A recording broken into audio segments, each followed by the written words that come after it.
A city of 60,000 people, once a rail and coal hub in Donetsk Oblast, now faces what the Institute for the Study of War calls a serious and growing risk of encirclement. That city is Pokrovsk.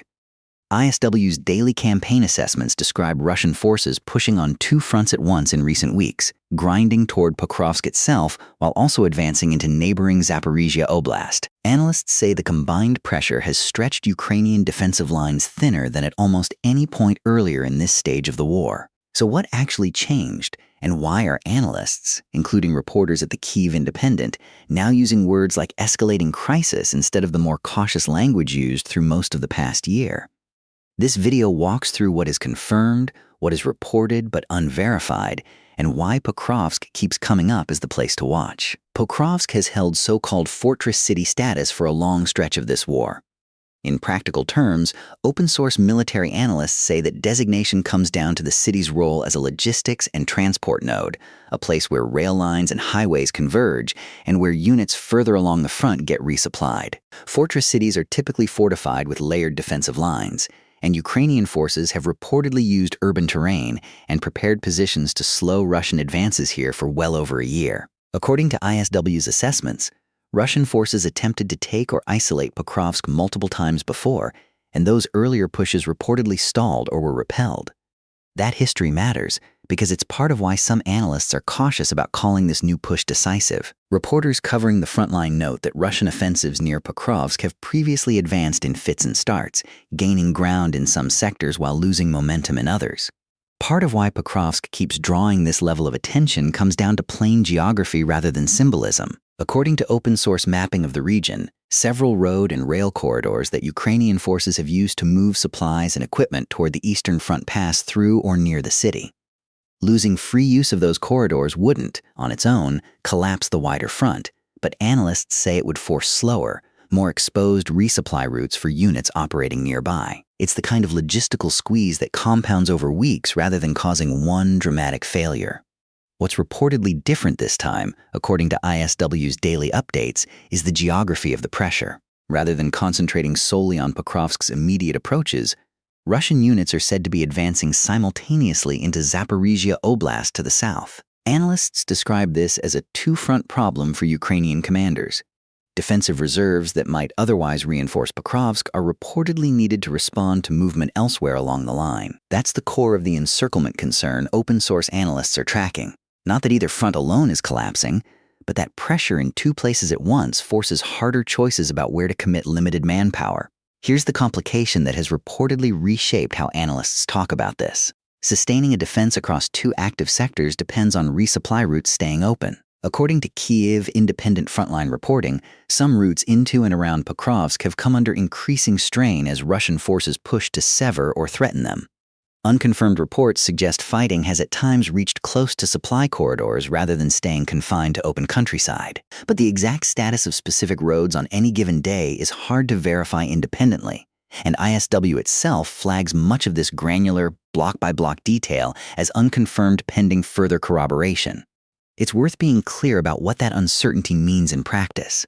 Reporting on urban and near-urban combat is notoriously hard to verify in real time. Claims about which streets or facilities changed hands can shift within hours, get walked back, or get confirmed only days later through satellite imagery or after-action analysis.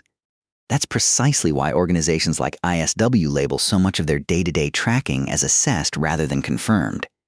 It's also why this video treats any specific tactical claim below that threshold as provisional. What this kind of dual-front pressure tends to tell us, more broadly, is something about how modern positional warfare actually grinds forward.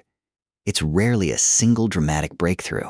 It's closer to a slow redistribution of strain, sector by sector, until one side's reserves are stretched past the point where they can respond everywhere at once. Analysts studying this conflict have made that point repeatedly over the past 2 years, and the current Pokrovsk-Zaporizhia dynamic is, according to several assessments, a fairly clear example of that pattern playing out. RETENTIONCHECKPOINT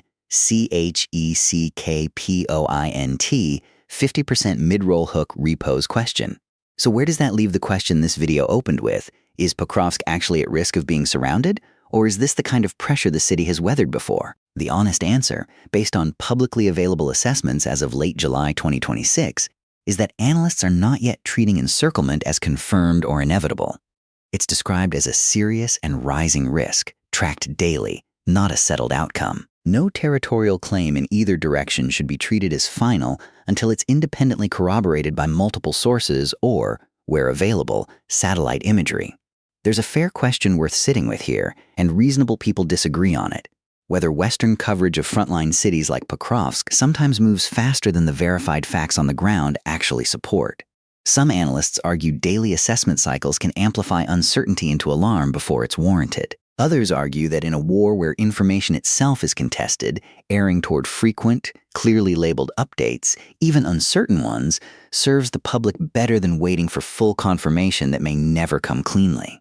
Both positions have some merit, and this video isn't going to pretend there's an easy resolution to that tension. What would it take to actually resolve the central question? Analysts point to a few concrete signals worth watching.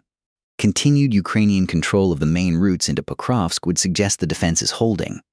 Confirmed Russian advances that cut multiple resupply corridors simultaneously would suggest the risk is materializing. And any large-scale Ukrainian withdrawal, if it happened, would likely be confirmed within days through both Ukrainian and Russian official statements, since neither side tends to stay quiet about a development of that scale. For viewers following this closely, one useful exercise is to compare how ISW's campaign assessments phrase the risk from one day to the next.